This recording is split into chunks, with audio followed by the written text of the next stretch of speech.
These are all the parts that you should have with your corn and bean auger.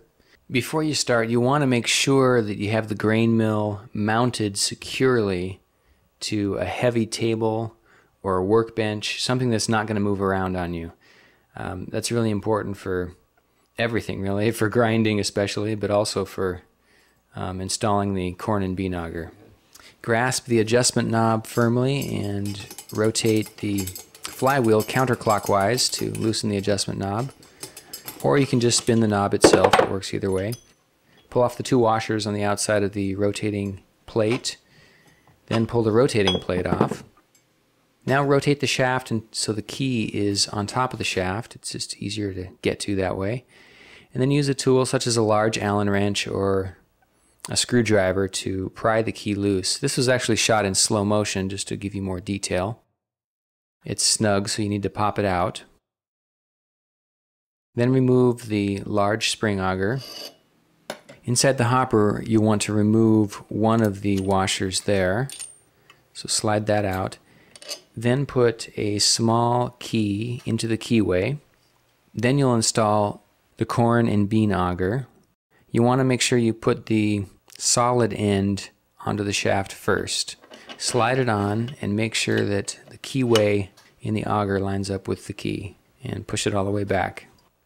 Now put the small spring in place. It should nest inside of the corn and bean auger.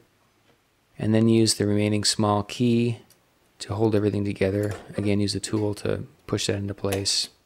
Now you'll install the rotating plate. Make sure that the keyway lines up with the key. Then put the two washers back on, reinstall your adjustment knob. Holds everything together. You can turn the flywheel clockwise to do this. Makes it faster. And there you go, you're ready to grind corn and beans. Now we'll return the grain mill to its original configuration by removing the adjustment knob, the two washers, and the rotating plate. Then we'll pry out the small key in the end of the keyway. Then we'll remove the small spring, and then we'll reach in and pop out the corn and bean auger, and then there's one more key we have to get out of the way. Now we'll reinstall that second washer inside the hopper, and we'll push the large spring auger in place, and then we'll use a tool to push that key into place. Now we'll reinstall the rotating plate, making sure that the keyway lines up with the key. Then our two washers go on, and we'll reinstall the adjustment knob.